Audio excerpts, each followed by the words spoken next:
Hey everyone, welcome back to our channel. In this video, I'm going to show you on how you can extend processing time of an order in AliExpress.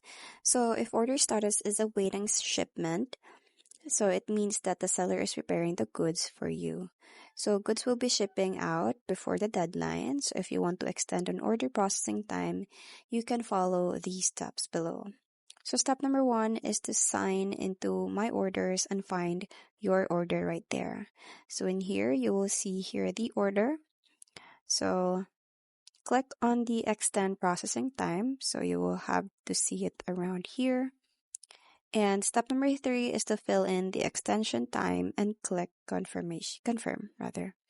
So here is where you have to fill in the extension time. And once you're done, just go ahead and tap on submit to confirm the extension of processing time. So that's pretty much it. I hope you find this video helpful. Thank you for watching and I'll see you in my next one. Bye!